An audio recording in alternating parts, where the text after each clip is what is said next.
तो वेलकम है दोस्तों, political science semester 2 core paper 4 के ऑब्जेक्टिव क्वेश्चन आंसर करने वाले हैं हम लोग। तो चलिए शुरू करते हैं इस वीडियो को। ठीक है, political science semester 2 second semester core paper 4, और इसमें आपको जितने भी क्वेश्चन हैं वे सभी इंडियन गवर्नमेंट एंड पॉलिटिक्स के क्वेश्चन रहेंगे, यानी कि भारत सरकार और राजनीति के ऊपर क्वेश्चन रहेंगे, जिसमें लोकसभा, राज्यसभा, प्रधानमंत्री, मुख्यमंत्री, मतलब मुख्यमंत्री भी आ जाएंगे, हाँ, प्रधानमंत्री, मुख्यमंत्री, उच्च न्यायालय, सुप्रीम कोर्ट, भारतीय संविधान, इन सभी से क्वेश्चन पूछे जाएंगे। ठीक है, तो आइए देखते हैं पहला क्वेश्चन। इसमें पूछा गया है कि संविधान की कार्य प्रणाली की विशेषता थी। किस प्रकार की विशेषता थी? तो संविधान की जो कार्य प्रणाली थी वह समझौते और समन्वय की भावना से की गई थी। ठीक है, समझौते और समन्वय की भावना से की गई थी। देखिए दोस्तों, याद करने का तरीका है सबसे बेस्ट तरीका, जो कि हर बार मैं बताता हूँ, मेहनत करना पड़ेगा, लिखना पड़ेगा। ठीक है, 2 बार लिख लेंगे या फिर 1 बार भी लिख लेंगे, उसको 2 बार पढ़ लेंगे तो याद हो जाएगा। देखते हैं संविधान की आत्मा किसे कहते हैं। तो दोस्तों, संविधान की आत्मा जो है उद्देशिका को कहा जाता है। ठीक है, ऑप्शन से इसका राइट आंसर हो जाएगा, उद्देशिका संविधान की आत्मा कही जाती है। सोल ऑफ कॉन्स्टिट्यूशन इंग्लिश में बोलते हैं। 3 नंबर क्वेश्चन है कि संविधान की प्रस्तावना की आधारशिला है। संविधान की जो प्रस्तावना थी उसकी आधारशिला क्या है? तो दोस्तों, उसकी आधारशिला है उद्देश्य प्रस्ताव। क्या है? उद्देश्य प्रस्ताव। ठीक है, ऑप्शन 20 का राइट आंसर हो जाएगा। 4 नंबर क्वेश्चन देखते हैं। इसमें है कि 42वें संविधान संशोधन अधिनियम द्वारा प्रस्तावना में कौन सा शब्द जोड़ा गया, ये पूछा गया है। तो 42वें संविधान संशोधन में आपको कौन सा शब्द जोड़ा देखने को मिलेगा? समाजवादी पंथ निरपेक्ष शब्द, समाजवादी पंथ निरपेक्ष शब्द, और इसका राइट आंसर हो जाएगा। आगे देखते हैं क्वेश्चन नंबर 5। इसमें पूछा गया है कि संविधान है, भारतीय संविधान किस प्रकार का संविधान है? तो यह लचीला और अचल का समन्वय है। ठीक है, लचीला और अचल का समन्वय संविधान है। ऑप्शन 20 का राइट आंसर हो जाएगा। आगे देखते हैं क्वेश्चन नंबर 6। इसमें पूछा गया है कि संविधान संशोधन की प्रक्रिया का वर्णन किया गया है। संविधान संशोधन की प्रक्रिया का वर्णन किस अनुच्छेद में किया गया है? अनुच्छेद 368 में किया गया है, 368 में किया गया है। नेक्स्ट देखते हैं क्वेश्चन नंबर 7। इसमें पूछा गया है कि संसद मूल अधिकारों में कोई परिवर्तन नहीं कर सकती। किस मामले में सर्वोच्च न्यायालय से ऐसा निर्णय दिया गया कि संसद जो है मूल अधिकार, मौलिक अधिकार जितने भी हैं, वे किसी भी मामले में कोई भी संशोधन नहीं कर सकता है। संसद हो, चाहे लोकसभा हो, चाहे राज्यसभा हो, जनरली लोकसभा में ही सब होते हैं। तो ऐसा किस में बोला गया है? ऐसा बोला गया है गोलकनाथ, जो आपका कमेटी बैठी थी उसमें। ठीक है, मूल संविधान में अधिकार मतलब ऐसा निर्णय लिया गया है, सर्वोच्च न्यायालय ने ऐसा निर्णय दिया। ठीक है, मामले का नाम क्या है? गोलकनाथ मामला। ठीक है, गोलकनाथ मामला। इस मामले के तहत किसी भी मौलिक अधिकारों को छेड़छाड़ नहीं कर सकती। क्वेश्चन नंबर 8 है। इसमें पूछा गया है कि हमारे संविधान में समवर्ती सूची का विचार किस संविधान से लिया गया है? तो दोस्तों, समवर्ती सूची जो है हमारा, यह ऑस्ट्रेलिया से लिया गया है। इसके साथ ही ऑस्ट्रेलिया से लिया गया है, और जो नीति निर्देशक तत्व हैं वह है हमारा आयरलैंड से लिया गया है। क्वेश्चन नंबर 9 देखिए। इसमें पूछा गया है कि भारतीय संविधान का एक लक्षण है। कौन सा एक लक्षण है? तो भारतीय संविधान निर्मित, लिखित और व्यापक है, यानी कि निर्मित है, लिखित है और बहुत बड़ा है। दुनिया का सबसे बड़ा लिखित संविधान हम लोग का ही देश का है। ठीक है, क्वेश्चन नंबर 10 देखते हैं। इसमें पूछा गया है कि वह कौन सा संविधान संशोधन अधिनियम है जिसके द्वारा गोलकनाथ मामले में दिए गए निर्णय के प्रभाव को समाप्त कर दिया गया। गोलकनाथ मामला वही था जो कि संविधान के मूल संशोधन, मौलिक अधिकारों पे आप कोई संशोधन नहीं कर सकते, इसको भी समाप्त कर दिया किसने? तो 24वां संविधान संशोधन। ठीक है, इसका राइट आंसर हो जाएगा 24th amendment act, constitutional amendment act बोला जाता है इंग्लिश में। 11 नंबर क्वेश्चन है दोस्तों। इसमें पूछा गया है कि अनुच्छेद 19 में लिखित स्वतंत्रता नहीं है। तो अनुच्छेद 19 में लिखित स्वतंत्रता कौन सा नहीं है? देखिए, प्रेस की जो स्वतंत्रता है यह अनुच्छेद 19 में लिखा नहीं गया है। ठीक है, बाकी ये तीनों अनुच्छेद 19 में लिखे गए हैं, यानी कि भ्रमण की स्वतंत्रता, आप कहीं भी घूम सकते हैं, सभा करने की स्वतंत्रता, आवास की स्वतंत्रता। ठीक है, 12 नंबर क्वेश्चन देखते हैं। इसमें पूछा गया है कि वाक और अभिव्यक्ति की स्वतंत्रता से संबंधित नहीं है, इनमें से कौन सा वाक यानी कि बोलने और अभिव्यक्त करने की स्वतंत्रता से संबंधित नहीं है। तो देखिए इसका राइट आंसर हो जाएगा हड़ताल। हड़ताल जो है इस कैटेगरी में नहीं रखा गया है, यह बोलने और अभिव्यक्ति में नहीं रखा गया है। हड़ताल में तो यार आप जुलूस पे एक तरह से निकल जाते हैं ना। 13 नंबर क्वेश्चन है कि संविधान के किस संशोधन द्वारा मूल कर्तव्यों को जोड़ा गया है। तो संविधान के किस संशोधन द्वारा मूल कर्तव्यों को जोड़ा गया है? यह जोड़ा गया है आपके 42वां संविधान संशोधन को। ठीक है, और 42वां संविधान संशोधन को लघु संविधान भी बोला जाता है। ठीक है, नेक्स्ट क्वेश्चन देखते हैं, क्वेश्चन नंबर 14। इसमें पूछा गया है कि संपत्ति का अधिकार निम्न में से किस वर्ग में आता है। तो जो संपत्ति का अधिकार है यानी कि एसेट्स, ठीक है, यह विधिक अधिकार यानी कि कानूनी अधिकार के अंतर्गत आता है। ऑप्शन ए इसका राइट आंसर हो जाएगा, विधिक अधिकार। 15 नंबर क्वेश्चन देखिए दोस्तों, इसमें पूछा गया है कि संविधान का सामाजिक न्याय दर्शन निहित है। संविधान का सामाजिक न्याय दर्शन किस पर निहित है? तो इसका राइट आंसर हो जाएगा निर्देशक तत्वों में। ठीक है, निर्देशक तत्वों में, नीति निर्देशक तत्वों में निहित है। क्वेश्चन नंबर 16 देखते हैं। इसमें पूछा गया है कि संविधान के किस भाग में निर्देशक तत्वों का उल्लेख किया गया है। तो संविधान के किस भाग में नीति निर्देशक तत्वों का उल्लेख किया गया है? दोस्तों यह किया गया है आपके चतुर्थ भाग में, संविधान के चौथे भाग में नीति निर्देशक तत्वों का उल्लेख किया गया है, जो कि आयरलैंड देश के संविधान से लिया गया है। 17 नंबर क्वेश्चन देख लेते हैं। इसमें पूछा गया है कि ये सिद्धांत ऊंचे आदर्शों की धारणाएं व्यक्त, एक मिनट यार, क्वेश्चन क्या था कि सिद्धांत ऊंचे, ये सिद्धांत जो है बताना है कि इनमें से क्या है। ये सिद्धांत ऊंचे आदर्श धारणाएं व्यक्त किसके बारे में कहा गया है? तो ये कहा गया है किसके बारे में? नीति निर्देशक तत्वों के बारे में। दोस्तों ये पेपर आपका थोड़ा हार्ड रहने वाला है, क्योंकि इसकी जो है जहाँ पे संविधान घुस गया तो थोड़ा हार्ड रहेगा, और पॉलिटिकल साइंस हार्ड ही है बस जनरली देखा जाए तो क्वेश्चन है कि गांधी विचारधारा से संबंधित निर्देशक तत्व हैं।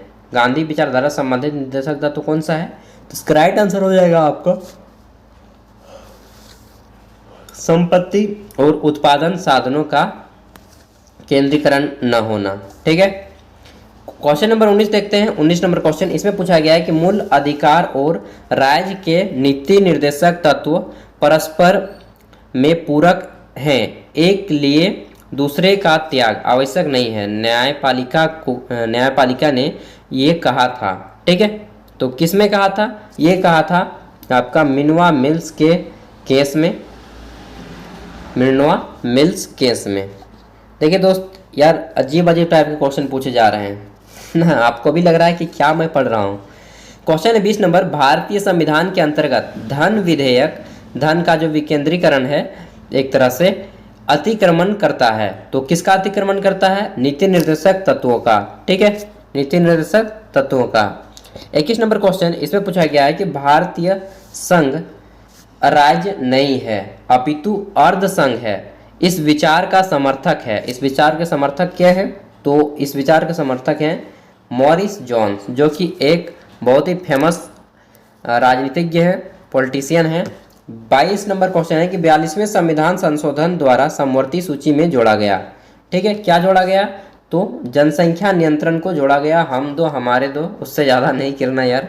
आप लोग भी 4 साल 5 साल के बाद माता पिता बन ही जाएंगे, कोई कोई तो बन ही गए होंगे, मैक्सिमम 4 से 5 साल, उसके बाद और कितना समझ लीजिएगा 7 साल 8 साल ना, हाँ 8 साल लग जाएगा, अभी आप लोग सेमेस्टर 2 में हैं। क्वेश्चन है कि किसका अनुसरण करते हुए भारत का संविधान राज्यों का संघ शब्दावली का प्रयोग करता है? तो इसका राइट आंसर क्या हो जाएगा? इसका राइट आंसर हो जाएगा आपका जर्मनी। ठीक है, जर्मनी का अनुसरण करते हुए भारत का संविधान राज्यों का संघ शब्दावली का प्रयोग किया है। तो भारत का संविधान एक तरह से खिचड़ी है, हम लोग बोल सकते हैं कि बहुत सारे देशों का मिला जुला संविधान है। 24 नंबर है, योजना आयोग से सर्वाधिक प्रभावित हुआ है। तो कौन सा प्रभावित हुआ है? यह है वित्त आयोग। ठीक है, वित्त आयोग आगे देखते हैं 25 नंबर क्वेश्चन। इसमें पूछा गया है कि अखिल भारतीय सेवा नहीं है, इनमें से कौन सा सेवा अखिल भारतीय सेवा नहीं है? तो भारतीय राजस्व सेवा जो है अखिल भारतीय सेवा नहीं है, इंडियन रेवेन्यू सर्विस इंग्लिश में बोलते हैं, यह आपका ऑल इंडिया सर्विस नहीं है। 26 नंबर क्वेश्चन है कि संविधान में भारत को एक क्या बोला गया है? तो संविधान में भारत को एक राज्यों का संघ बोला गया है। ऑप्शन सी इसका राइट आंसर हो जाएगा, राज्यों का संघ। ठीक है, 27 नंबर क्वेश्चन देखते हैं दोस्तों। इसमें पूछा गया है कि संविधान के निम्नलिखित अनुच्छेद के अंतर्गत केंद्रीय सरकार राज्य सरकारों को निर्देश दे सकती है। किसके ऊपर निर्देश दे सकती है? अनुच्छेद 256 के तहत निर्देश दे सकती है। 28 नंबर क्वेश्चन देखिए, इसमें बोला गया है कि भारत में संसदीय प्रणाली लागू की गई क्यों लागू की गई? क्योंकि भारतीय जो है इस प्रणाली के अभ्यस्त हो चुके थे। ठीक है, पहले अंग्रेज लोग चलाते थे, अब भारत के लोग चला रहे हैं। मूल रूप से वही है, थोड़ा बहुत चेंज हुआ है, थोड़ा बहुत क्या बहुत ही चेंज हुआ है, लेकिन मूल रूप से वही है। 29 नंबर क्वेश्चन है कि भारत में संसदीय लोकतंत्र का दुर्बलतम तत्व है। तो कौन सा दुर्बलतम तत्व है? इसका राइट आंसर हो जाएगा राजनीतिक अस्थिरता उत्तर। ठीक है, उत्तर क्या हो जाएगा? राजनीतिक पॉलिटिकल अस्थिरता होती है यार, पॉलिटिक्स में हमेशा अस्थिरता होती है, कोई भी एक स्थिर नहीं हो सकता है, इसलिए पॉलिटिक्स से कहते हैं कि दूर ही रहिए। संसदीय सरकार में वास्तविक शक्ति किसके पास होती है? तो जैसे कि भारत एक संसदीय सरकार वाला देश है और यहाँ पे वास्तविक जो शक्ति होती है, पावर होता है, वह मंत्रिपरिषद और प्रधानमंत्री में होती है। इसलिए नहीं देखते हैं कि यहाँ के नेता लोग एकदम गुंडागर्दी पे उतर जाते हैं। क्वेश्चन है मंत्रिपरिषद उत्तरदायी होती है, तो मंत्रिपरिषद किसके लिए उत्तरदायी होती है? इसका राइट आंसर हो जाएगा लोकसभा के प्रति उत्तरदायी होती है। ठीक है, देखिए 32 नंबर क्वेश्चन है। इसमें पूछा गया है कि संघ की कार्यपालिका शक्ति निहित है। संघ की कार्यपालिका शक्ति किसमें निहित है? राष्ट्रपति में। ठीक है, ऑप्शन है इसका राइट आंसर हो जाएगा राष्ट्रपति। नेक्स्ट क्वेश्चन है भारत के राष्ट्रपति का वेतन कितना होता है? तो देखिए वर्तमान समय में भारत के राष्ट्रपति का वेतन है 1,50,000 रुपये। ठीक है, 1,50,000 रुपये। आपको लगेगा कि इतना कम? दोस्त IAS लोग IPS लोग मतलब कि इससे हाई बहुत से पोस्ट होते हैं ग्रुप 1, उनके इनसे ज़्यादा होते हैं, लेकिन यार इतना पैसा है ना, आपको मालूम ही होगा पॉलिटिक्स में पैसा दिखता कम है, होता बहुत ज़्यादा है ना। क्वेश्चन है कि मान लीजिए राष्ट्रपति के पद के किसी कारणवश रिक्त हो जाता है, खाली हो जाता है, राष्ट्रपति का पद खाली हो गया। ठीक है, तो रिक्त हो जाने के साथ उपराष्ट्रपति का पद भी रिक्त हो गया। राष्ट्रपति का तो पद खाली था, उपराष्ट्रपति का भी पद खाली हो गया। ऐसे समय में कौन राष्ट्रपति के कार्यों का काम करेगा? तो ऐसे समय में जो सर्वोच्च न्यायालय के मुख्य न्यायाधीश होते हैं, यानी कि आप सुप्रीम कोर्ट जो दिल्ली है उसके जो मुख्य न्यायाधीश होंगे, मुख्य न्यायाधीश, वो इन सभी कामों को करेंगे। ठीक है, वैसे नहीं होता है, अभी तक ऐसा नहीं हुआ है कि राष्ट्रपति का भी पद खाली हो और उपराष्ट्रपति का भी पद खाली हो, और अगर होगा तो 6 महीने के अंदर फिल करना बनता है, ऐसा संविधान में बोला गया है। कितने समय के अंदर? 6 महीने के अंदर भरना आवश्यक है। क्वेश्चन है कि कौन लोकसभा का विघटन कर सकता है? राइट आंसर होगा इसका दोस्तों राष्ट्रपति लोकसभा का विघटन कर सकता है। 36 नंबर क्वेश्चन है कि दोनों सदनों की संयुक्त बैठक बुला सकता है। कौन बुला सकता है? तो राष्ट्रपति दोनों सदनों की संयुक्त बैठक को बुला सकता है। आगे देखते हैं 37 नंबर क्वेश्चन। इसमें पूछा गया है कि राज्यसभा में 12 सदस्यों को नाम निर्देश कर सकता है। राज्यसभा में 12 सदस्यों के नाम निर्देश कौन कर सकते हैं? तो इसका राइट आंसर हो जाएगा राष्ट्रपति राज्यसभा के 12 सदस्यों के नाम निर्देश कर सकते हैं। 38 नंबर क्वेश्चन देखते हैं। इसमें पूछा गया है कि किस संविधान संशोधन अधिनियम द्वारा यह स्पष्ट कर दिया गया है कि राष्ट्रपति मंत्रिमंडल की सलाह मानने के लिए बाध्य है? तो इसका राइट आंसर क्या हो जाएगा? 42वें संविधान संशोधन। ठीक है, देखिए 39 नंबर क्वेश्चन। इसमें पूछा गया है कि अनुच्छेद 352 के अंतर्गत आपातकाल यानी कि इमरजेंसी घोषित नहीं किया जा सकता है कब? तो जब आंतरिक अशांति फैला हो। ठीक है, 352 के अंतर्गत आपातकालीन घोषित नहीं किया जाएगा। आगे देखिए क्वेश्चन है, इसमें पूछा गया है कि अनुच्छेद 352 के अंतर्गत घोषित आपातकाल को संसद के किस विशेष बहुमत से इसकी स्वीकृति आवश्यक होगी? तो इसका राइट आंसर हो जाएगा 1 माह के अंदर। ठीक है, 1 महीने के अंदर आपको आकाशपाल संसद की विशेष बहुमत से स्वीकृति लेनी होगी। और अनुच्छेद 352, 56 और 60 ये तीनों राष्ट्रपति के आपातकालीन शक्तियां हैं। तीनों को याद कर लीजिएगा, 352, 56 और 60। तो चलिए, क्वेश्चन आपका टफ रहने वाला है, तो आप एग्ज़ाम भी अच्छे से तैयारी करके जाएं। और टफ आपके लिए नहीं है, सभी के लिए है, तो नो टेंशन यार, जो भी होगा अच्छे ही होगा। Thank you, all the best, अच्छे से एग्ज़ाम दें।